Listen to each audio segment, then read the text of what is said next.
It was a quiet evening in the grand mansion of Alexander Reed, a man whose wealth was measured not just in billions, but in power, influence, and the kind of cold respect that money often brings. Yet despite his fortune, Alexander had grown distant from life itself. His heart had become a vault, locked after betrayal upon betrayal, business partners who cheated him, friends who used him, and even family who saw him only as a bank account. So when rumors reached his ears that his new maid, a young woman named Clara, might be stealing small amounts of money from his study, he didn't confront her immediately. Instead, he planned a test, one that would reveal her true character. If you believe in kindness, forgiveness, and second chances, make sure to like this video, subscribe to Kindness Thread, and share this story so more hearts can be touched by it. That night, the rain whispered against the tall windows of the mansion, the golden lamps casting a soft glow across the lavish study. On the marble table before the grand leather couch, Alexander deliberately placed a thick bundle of cash, $10,000 in crisp $100 bills. He had arranged them carelessly, as though he had been counting and simply forgotten to put them away. Then, pretending to be exhausted, he leaned back on the couch, closed his eyes, and waited. Moments later, the door creaked open.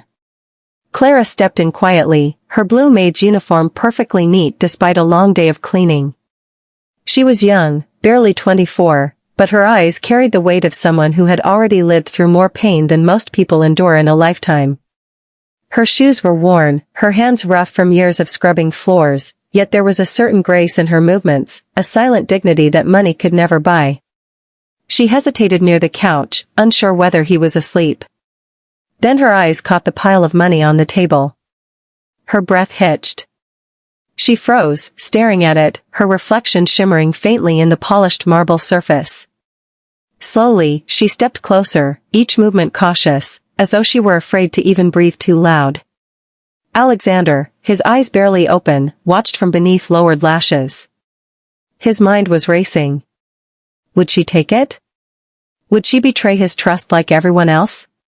He wanted to believe she wouldn't, but the cynic inside him whispered otherwise. Clara's trembling hand reached out toward the money, but not to take it. She picked up one bill, studied it for a moment, and then her eyes filled with tears. "It's too much," she whispered under her breath. Her voice broke, soft, raw, and full of pain. She placed the bill back exactly where it was and sat down on the edge of the couch, burying her face in her hands. For several long minutes, she cried quietly, her shoulders shaking. Alexander's chest tightened. This wasn't the reaction he had expected. He had seen greed 1,000 times, but this was something different. When she finally spoke again, her words pierced through the silence. She said she was sorry, not because she'd done something wrong, but because life had made her feel small. Her mother was in the hospital, battling a disease that insurance wouldn't cover. Her younger brother hadn't eaten properly in days because every penny went to medicine. And yet, she said, she couldn't bring herself to steal. Not even when temptation sat right in front of her. "If I lose my honesty," she whispered, "then I've lost the only thing I truly own." Alexander felt a lump rise in his throat. For a moment, he forgot the role he was playing, the sleeping billionaire testing his employee, and saw her for who she truly was, a woman fighting the world with nothing but her integrity. He closed his eyes fully now, pretending to still be asleep, as Clara stood up, wiped her tears, and left the room. But before she did, she took something, not the money, but a small photo frame that had fallen behind the couch. It was a picture of Alexander's late wife. She gently wiped the dust off it, placed it carefully on the table, and whispered, "You must miss her." Then she walked away. That simple act shattered something inside Alexander. For years, he had locked away his grief behind walls of gold and marble.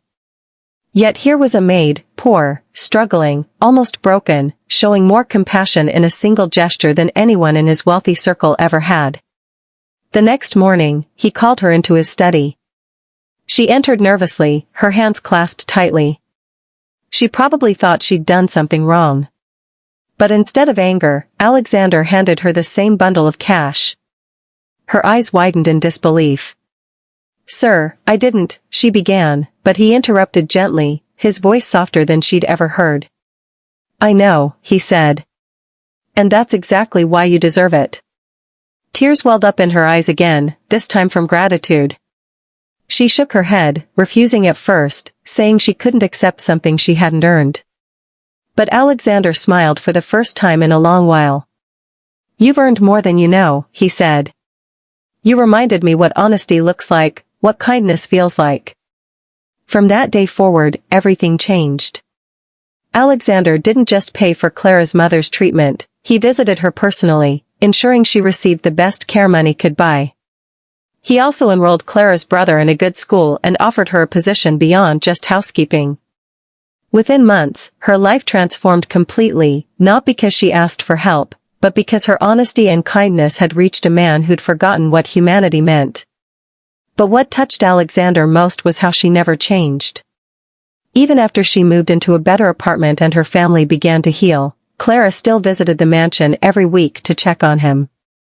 She would bring homemade soup, tidy up his study, and remind him to smile. Slowly, his lonely house began to feel like a home again. The silence was replaced by laughter, warmth, and gratitude. And one evening, years later, Alexander sat by the same marble table, this time with tears in his eyes and no test in his heart. He realized that sometimes, the richest people in the world aren't the ones with money, but those who refuse to lose their goodness, no matter how cruel life becomes.